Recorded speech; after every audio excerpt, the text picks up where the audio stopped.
La enfermera. Confesión por Rosario Cárdenas. Relatos de hospital. Me acaban de hacer una cirugía bastante complicada. De hecho, el doctor se esforzó mucho porque pudiera realizarla él, porque era uno de los pocos pacientes que existía con ese malestar, más siendo joven para la enfermedad. Tenía apenas 28 años cuando tuvieron que hacerme una colectomía izquierda completa. De por sí el diagnóstico ya era de terror. El cirujano me dijo que si las cosas no salían bien, tendrían que ponerme una bolsa de colostomía de por vida. Sé que hay muchas personas que viven con esas bolsas y pasan su vida de forma normal, pero para mí eso hubiera sido devastador. De nuevo, hablo por mí. Después del procedimiento, tuve que pasar 5 días en el hospital sin beber líquidos o comer cosa alguna, para después comprobar si la cirugía realmente había sido exitosa y ser dada de alta. En el transcurso de esos días tuve que estar conectada a varias bolsas de suero, que cambiaron una y otra vez debido a que mis venas se iban colapsando poco a poco, una a una. Ya estaba acostumbrada al rol de enfermeras que tenían que pasar día y noche para tomar mis signos y ver cómo iban las cosas. Por ahí del tercer día en la madrugada, me tocó estar con una enfermera muy delgada que se veía muy asustada por todo. Le costó mucho trabajo canalizar mis brazos en el cambio de suero. Y es mucho decir que la vi 2 veces en lo que el resto de las enfermeras pasaban a revisarme al menos cada hora. Por el cansancio me quedé profundamente dormida. Usualmente las enfermeras cambiaban el suero cada 3 horas, pero en esa ocasión estuve cerca de morir sin darme cuenta. En algún punto de la noche, al parecer el suero había sido puesto en un goteo más rápido de lo normal, y se me había terminado por completo antes de tiempo. Lo noté porque una enfermera muy joven llegó y me sacudió con fuerza hasta que desperté. La vi extrañada de que no hubiera prendido la luz al entrar para tomar mis signos. Le pregunté qué pasaba. Las otras enfermeras, por lo regular, trataban de no despertarte al tomar los signos. Ella me dijo que se había acabado el suero y que necesitaba ir por más, pero que yo debía despertarme para ayudarla. Ella tenía un uniforme diferente a las otras enfermeras, una especie de vestido largo y una cofia grande. Se veía anticuada, pero no le iba a preguntar sobre sus ropas a las 3 de la mañana. En fin, le hice caso. Ella me indicó que debía girar una palanquita de las sondas para que dejara de entrar aire a la sonda, que la verdad ya estaba a 1 centímetro de meterse en mis venas y la sangre ya se había regresado por la sonda. Me dijo que presionara el punto de la cánula un ratito en lo que iba por su compañera. Asentí. Ella se fue sin hacer ruido. Esperé al menos una media hora así y nadie venía, así que empecé a gritar para que alguien me hiciera caso. La enfermera delgada y asustada del turno vino corriendo después de unos 10 minutos más, disculpándose. Palideció cuando vio el suero sin una gota y el avance del aire en las ondas. Me tuvo que cambiar todo porque además la sangre ya había subido bastante y estaba fría ya. Estaba tan nerviosa que cuando me quitó la cánula no pudo controlar el chorro de la sangre que brotó, y tanto las sábanas como la pared se llenaron de todo el líquido. Tuve que ayudarla a canalizarme porque de verdad no daba una. A manera de disculpa, una vez que terminó y porque la verdad yo estaba demasiado cansada como para enojarme, Me dijo que se había quedado en la estación de emergencia porque en donde yo estaba, que en ese momento casualmente estaba vacío, se aparecían cosas. ¡Uy, qué alivio!, pensé. El tono de mi cabeza era irónico. Ella siguió diciendo que se aparecía usualmente un bulto negro que caminaba por los pasillos y se escuchaban voces. Ahora sí estaba enojada, así que le dije que me dejara con la otra enfermera, que se veía que ella no tenía miedo. Ella palideció aún más y los ojos se le agrandaron muchísimo. Me dijo que ella era la única de turno para mi área ese día. No había ninguna señorita con vestido y cofia. Las dos guardamos silencio. Ella se retiró enseguida y me dejó sola ahí de nuevo. De cualquier manera, después de todo el trajín, ya faltaba poco para las 6 de la mañana, hora en que cambiaban el turno. Desde ese día le agradezco a esa enfermera, que aunque fue aparición, resultó mejor que la viva.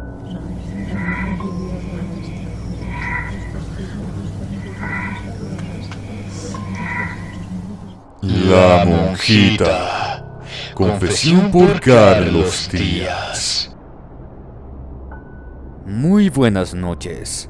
Soy médico de profesión y sé que ustedes pensarán que nosotros somos solo gente de ciencia, pero créanme que muchos hemos visto a gente que no debería estar viva caminar por el mundo.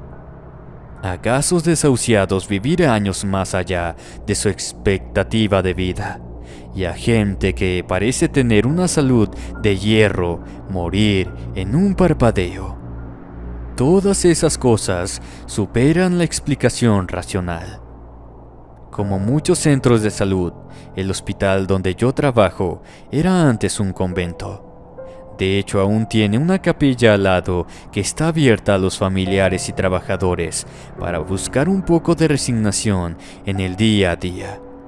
A mí me gusta mucho ese sitio porque tiene una energía como muy tranquila.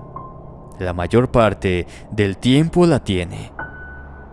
Las pocas veces que me ha pasado algo escalofriante es justo los días 19 de septiembre. Supongo que esa fecha coincide con los movimientos telúrgicos más importantes de la ciudad y eso hace que los espíritus que quedaron rondando recuerden cosas.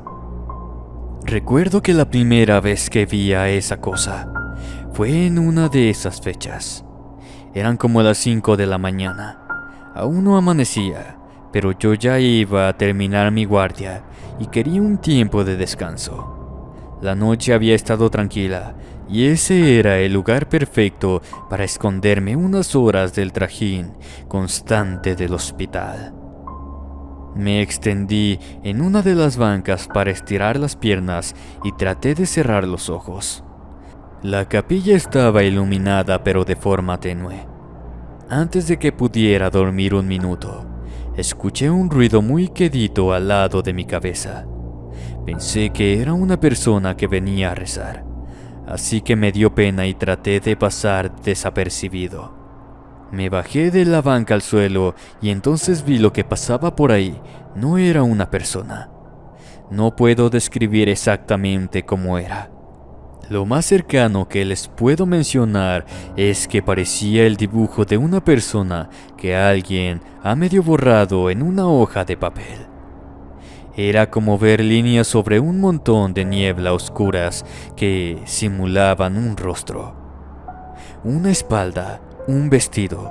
Parecía tener una falda.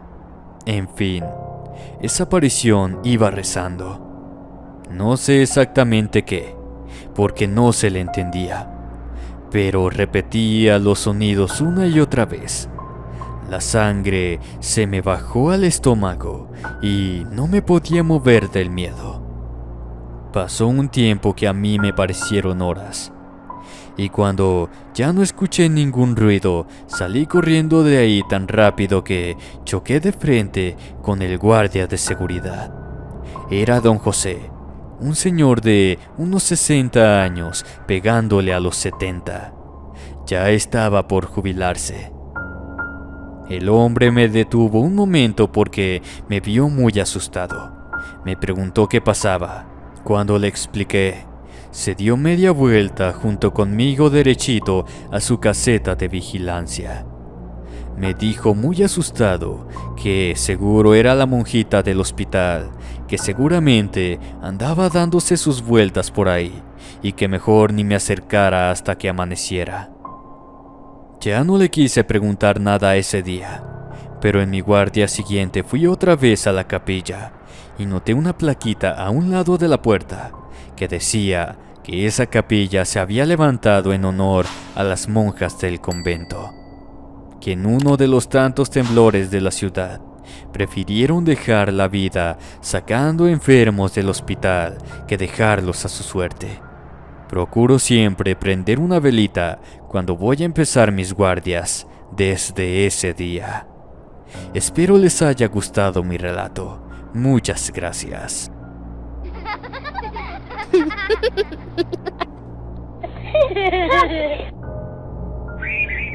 Marianita. Confesión por Alfonso Fuentes. Relatos de hospital. Soy camillero. Llevo trabajando en hospitales al menos unos 20 años. He estado en diferentes estados del país porque me rolan en los hospitales federales. No les voy a decir en cuál exactamente, pero como ya sabrán, parece que, en general, estos sitios guardan muchas cosas que saltan a la primera vocación y te sacan unos buenos sustos.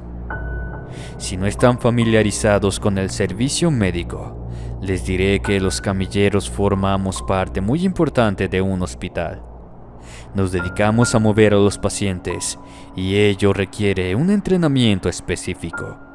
Claro, las compañeras enfermeras pueden mover un poco a los pacientes, pero nosotros somos los que oficialmente nos encargamos de manejar las camillas, sillas de ruedas, etc., para asegurar que el paciente se encuentre bien en los traslados dentro de las instalaciones. Cuando nos necesitan en alguna habitación, en algunos hospitales tenemos botones que las enfermeras presionan para llamarnos, en otros nos vocean. Esas consolas también se comunican entre ellas para mantener el hospital funcionando correctamente. Mi historia sucedió en uno de los primeros. Era una instalación bastante vieja. Todos los compañeros ya estábamos acostumbrados a sentirnos observados de noche, o a que de repente sintieras que alguien decía tu nombre desde las salas oscuras para luego darte cuenta que no había nadie. Algunas salas del hospital estaban vacías por mucho tiempo, o solo eran ocupadas de día, puesto que no era una instalación para estancia postquirúrgica larga. En una ocasión, acababa de entrar al turno nocturno. Era Jueves Santo, de forma que el lugar estaba prácticamente vacío, a excepción de la sala de emergencias y los puestos de guardia y enfermeras. Solo había un médico residente. Pues bueno, para ahorrarnos viaje, la mayoría del personal estábamos concentrados en el área de emergencia, esperando que cayera algún paciente para entrar en acción. A la media hora de estar con los compañeros, una de las luces del tablero de emergencia se prendió. La doctora de guardia frunció el ceño y dijo que seguro no era nada, porque era una luz que indicaba que alguien estaba llamando al personal desde la consola de la sala de recuperación de cirugía, y pues ahí no había nadie. Apagó la luz y seguimos platicando. Una hora más tarde, lo mismo. Se prendió la luz, pero ahora también el comunicador, que solo emitió un sonido chirriante por las bocinas. La mayoría del personal del turno eran mujeres, y no es por menospreciar a las compañeras, pero ya se habían dado casos en que algún adicto burlaba a los de seguridad y trataba de meterse al área de atención para robarse medicamento o lo que pudieran. Así que un compañero de seguridad y yo, que éramos los más grandes y fornidos, decidimos ir a ver qué pasaba. Entramos al área y estaba todo a oscuras, tranquilo, no se escuchaba nada. Prendimos todas las luces, revisamos todo y pues todo sereno. Así que apagamos todo de vuelta y nos regresamos. Pasó otra hora y de nuevo, la luz, el sonido chirriante. Fuimos de nueva cuenta. Ahora pensamos que era un fallo de la consola, así que la revisamos para tratar de arreglarla, pero estaba en perfecto estado. Solo tenía presionado los botones de la llamada de camilleros y la comunicación a emergencia. No les miento al decirles que esa segunda vez que fuimos el policía y yo ya íbamos medio asustados. Cuando pasamos por los pasillos que llevaban a la sala pudimos sentir el ambiente muy pesado y frío. Así que nos apuramos y nos regresamos. Pasó el rato y no hubo nada nuevo, hasta que por ahí de las 2:30 de la mañana, que ahora sí la consola se volvió loca y empezó a parpadear, como si alguien pidiera ayuda para un código de infarto. El intercomunicador se encendió y de nuevo solo había estática. La doctora de turno ya estaba bien espantada también, y ni se diga de las pobres enfermeras que nos dijeron que ahí siempre se les aparecían cosas. Yo creo que doña Mari, la del aseo nocturno, nos vio tan espantados que decidió ayudarnos. Nos señaló al policía y a mí con su dedo regordete y su cara llena de burla. Nos dijo a todos que no estábamos con nada y que, como nosotros, se veía que éramos los más hombrecitos, la teníamos que acompañar. Ni modo, nos picó el orgullo, así que fuimos con ella. Esta vez, los corredores se nos hicieron eternos. Me di cuenta que al oficial también, porque el aire movía una cortina y el hombre casi se me subió encima del susto. Total que doña Mari era la más valiente de ese hospital. Yo creo que porque tenía mucho tiempo trabajando ahí.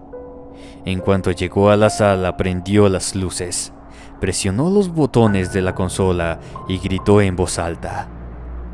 Dejó una pelotita de goma en la consola, de esas que sacas en las máquinas que también venden dulces y chicles, y gritó a Marianita que ya habíamos llegado con un juguete. También dijo en voz alta que le iban a dejar las luces prendidas para que estuviera a gusto, pero que si quería algo nos podía llamar. El oficial y yo nos miramos con terror. Doña Mari nada más se rió y nos llevó de regreso a la sala de emergencias. Pero les juro que cuando regresamos por el pasillo, escuché claramente el sonido de la pelota rebotando en el fondo.